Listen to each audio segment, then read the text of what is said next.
Good morning. Good morning, everyone. My name is Suchi. I am from the Roundtable on Sustainable Palm Oil. I'm the head of Department for Impacts and Evaluation. So it is a great honor for me to deliver the keynote speech here today on behalf of RSPO. I would like to congratulate the ASEC organizing team for the excellent arrangement, for the invitation and hospitality. Today is a monumental day for me standing here before you, looking at all the faces that worked so hard to educate every single child and visitors about conservation, biodiversity, climate change, and many other environmental issues.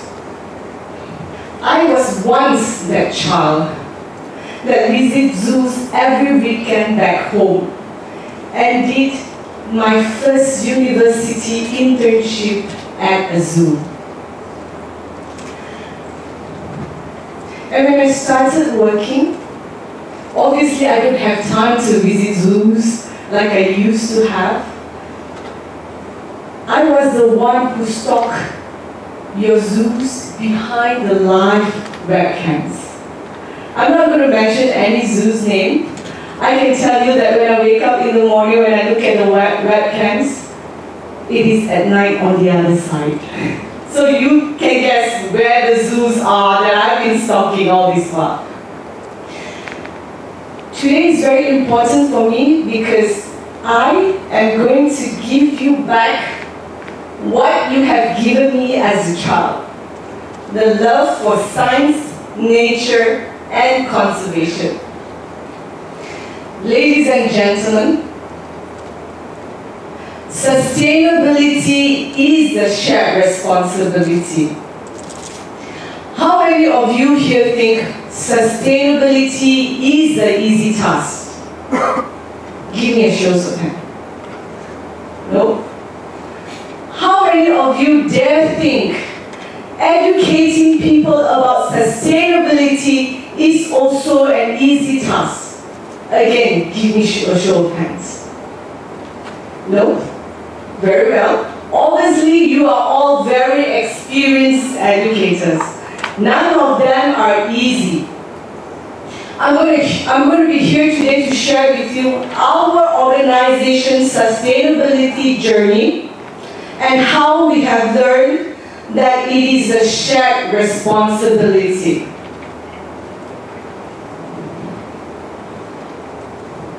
So, who is RSPO? What do we actually do?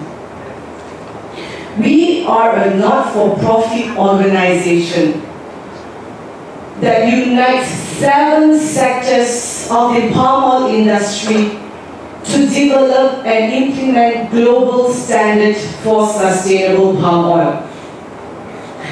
So, we are what you call a schemes operator, just like FSC, Rainforest Alliance, UTS, and MSC.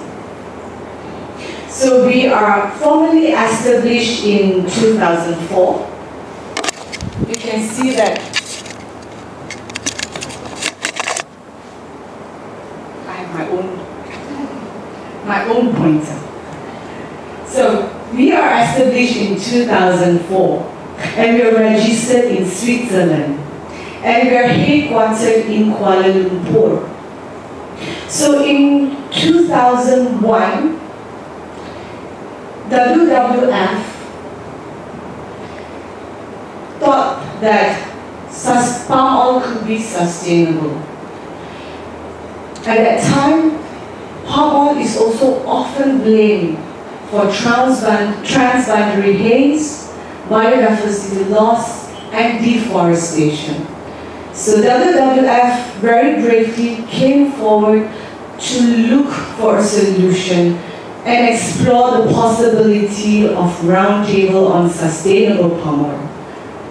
That following year, WWF was joined by 3 other organizations, and they are MPOA, Unilever, and AAK. And then Negroes joined later. So these are our founding members of RSPO. In 2004, when we were formally established, we have only 47 companies globally that signed a statement of intent committing to sustainable palm oil. So in 2004, we have less than 100 members at that time. And then in 2005, that is when we have our first standard developed.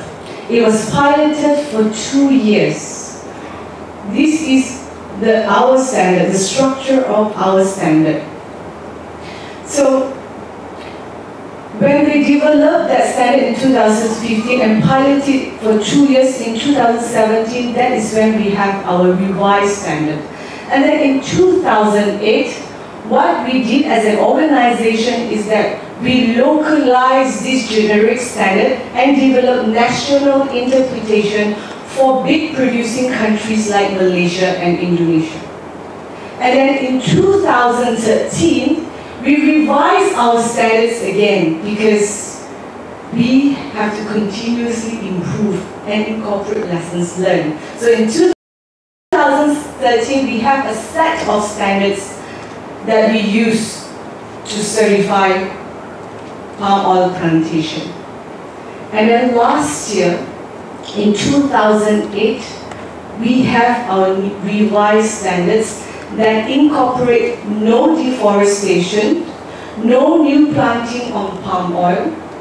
We incorporate elements on decent living wage and human rights defenders policy. So we have further strengthened our standards based on lessons learned in a multi-stakeholders approach. So this is a very summary of what RSPO is all about.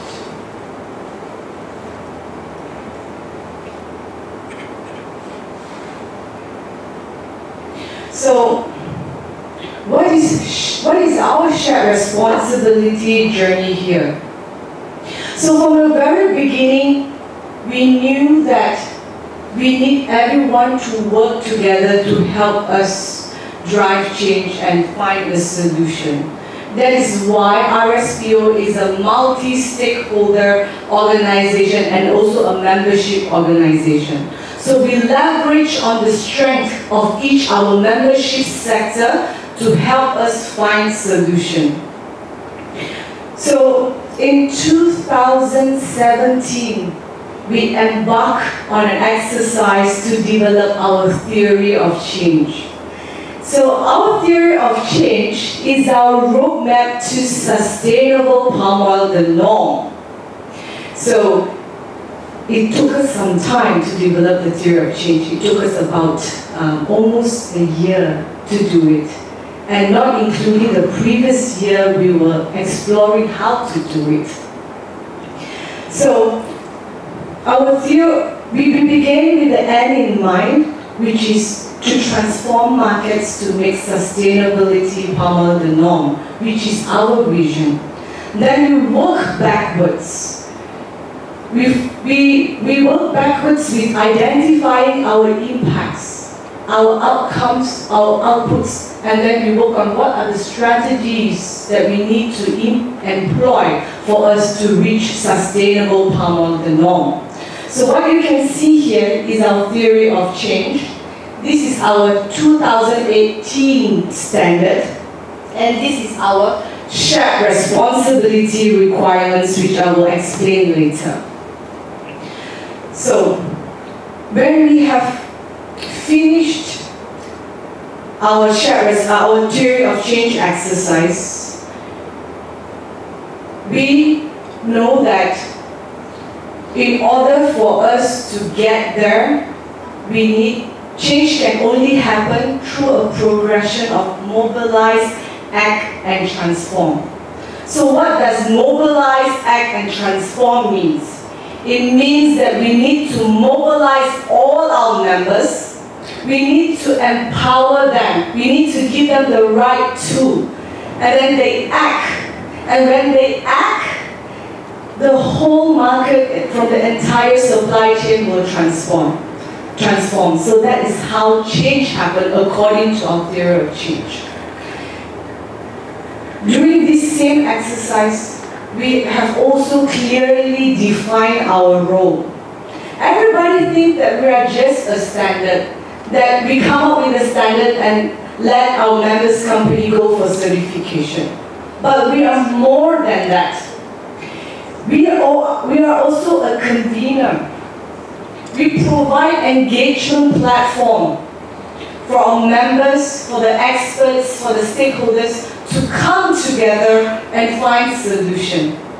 We have 11 technical working groups within RSPO, and some of them are Zoom members.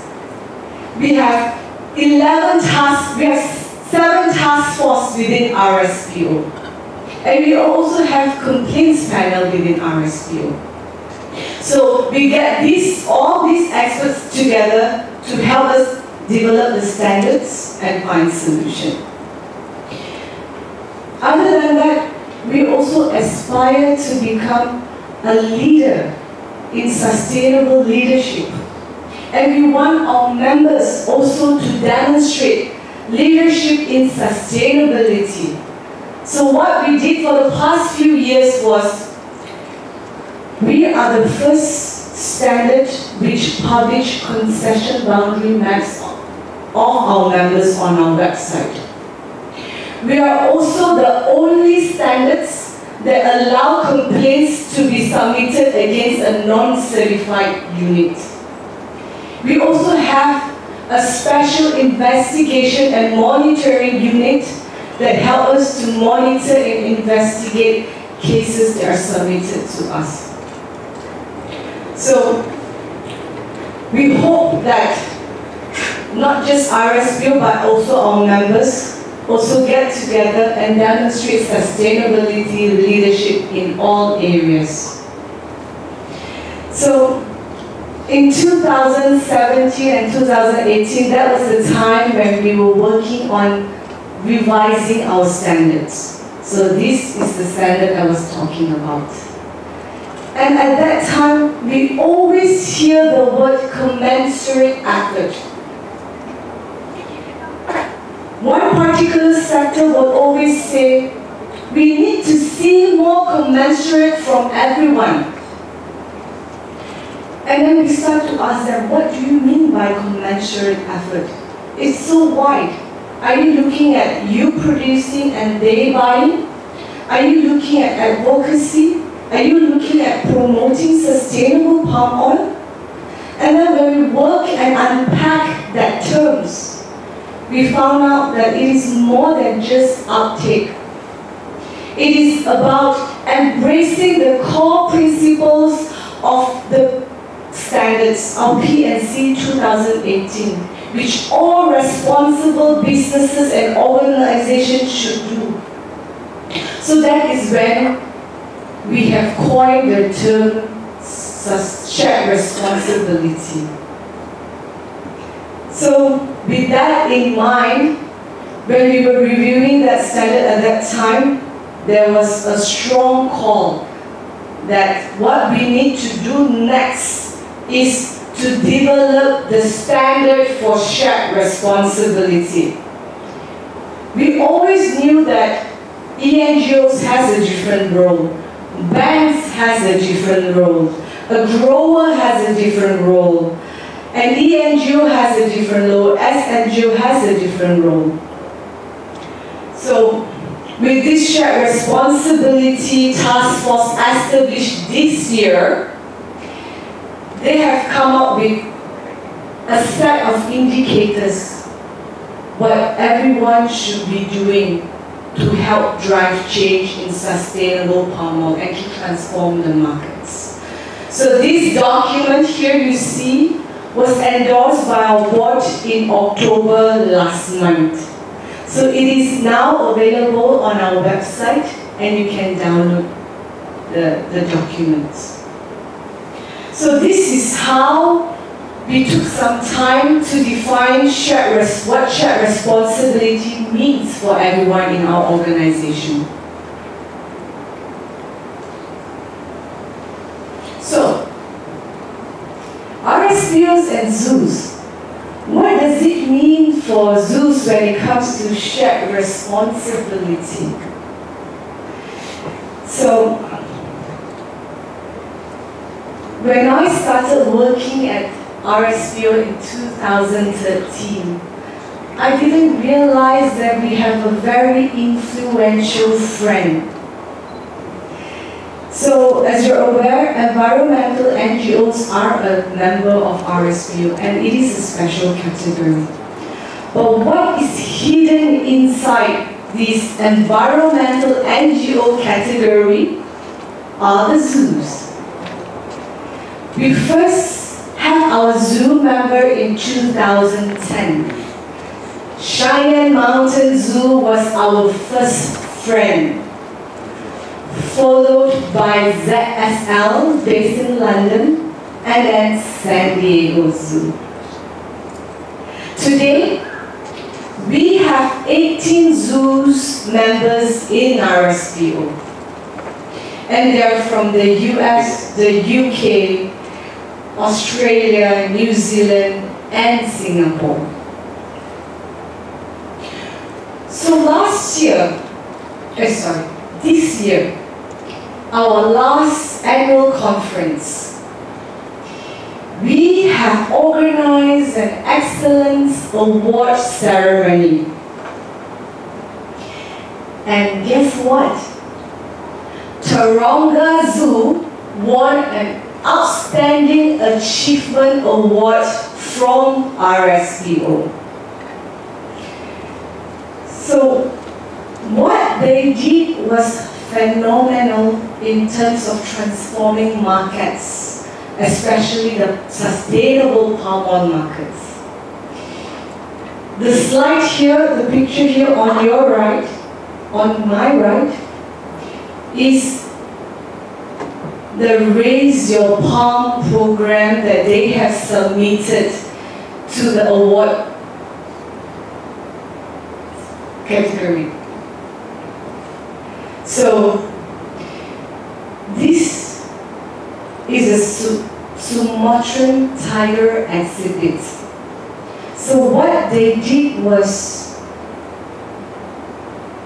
they designed the tiger exhibit, which transformed the audience on a plane, on an aerial view, to look at what the tigers and other wildlife in Indonesia face every day. At the same time, the audience hear the solution from sustainable palm oil. So the transformation of sustainable palm oil didn't stop at the tiger exhibit.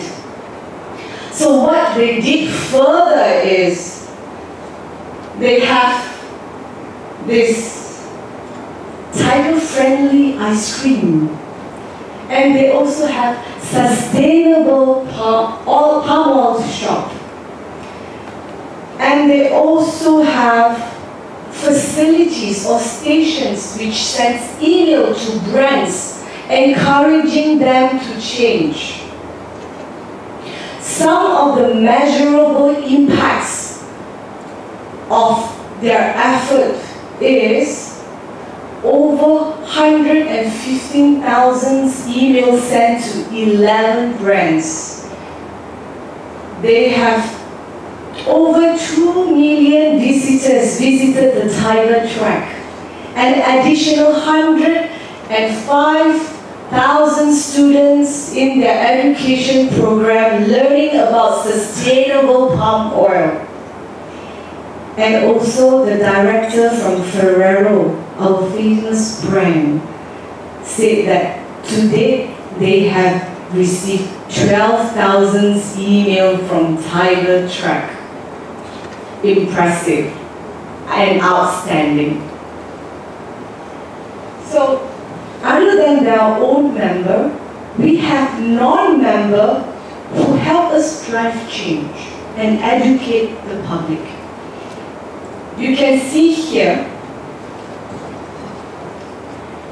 is the program of Sustainable Palm Oil City in Chester. So what Chester Zoo had done is first in the world most ambitious project. They have an ambitious project or program to transform Chester City into a sustainable palm oil city.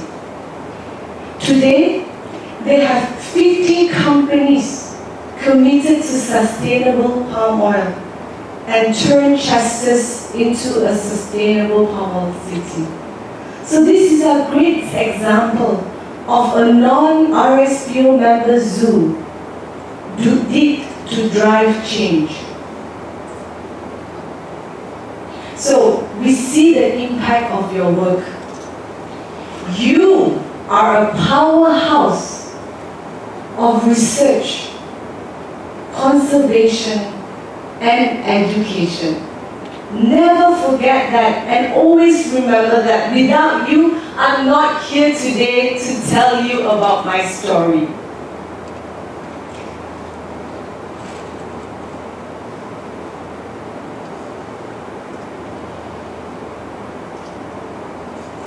At RSPO, this is what I do. The objective of our Impacts and Evaluation Department is to understand the impacts of our certification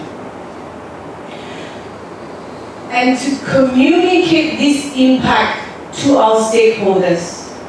And most importantly, we incorporate lessons learned so that we can continuously improve as a standard. So, where are we today? Are we there yet? We are obviously not there yet. Our journey has just begun. Today, we have over 4,464 members globally from 94 countries. Today, we have savings of 1.4 million ton carbon dioxide equivalent, which is saved from avoided peat clearance and forests. And that is equivalent to removing almost 300,000 cars from the road annually. Today, our members have set aside 500,000 hectares of HCV areas globally. And these areas are conserved, protected, and enhanced. What they're doing is beyond what they're supposed to do as a plantation. This 500,000 hectares is supposed to be allocated for development, but they did not develop it. Instead, they set it aside for conservation because it has conservation values. As of today, there are about 15 million tons of sustainable palm oil globally. And we have over 4 million of hectares of certified areas, which is equivalent to 20% of the global palm oil. We are still not there yet. But interestingly, when we were compiling the impact evaluation study to understand impacts of our work, we found out that there are only 16 robust impact evaluation on RSPO globally. Out of it, 13 are independent studies done by university. 3 are commissioned by RSPO. This year, we have commissioned another 3 impact evaluation studies, and it will be completed next year. So I'd like to highlight some of the key findings that are most relevant to you that have been compiled by my colleagues. You can see here that on deforestation, Kim Carlson and her team, Assistant Professor Kim Carlson and her team from University of Hawaii, have found that deforestation is lower in certified plantation than non-certified plantation. In terms of fire, Megan Cattell from the University of Columbia and Nulji Padi, a scientist from NASA, have found that fire incidences are lower in RSPO certified plantation than a non-certified plantation. And then IUCN have done a benchmarking studies and have analyzed 6 palm oil standards. RSPO standard is found to be the most robust in protecting biodiversity. All this information is on our website. If you would like to know more, please visit our impacts page. Ladies and gentlemen, all good things must come to an end. So, we at RSPO have learned that sustainability is a shared responsibility. Although it's a shared obligation, everyone has a unique role in this transformation of sustainable palm oil. As for Zeus, we recognize the work that you do. We know that you are a powerhouse for conservation, research, and education. So what are you waiting for? Come and join the good fight. Thank you.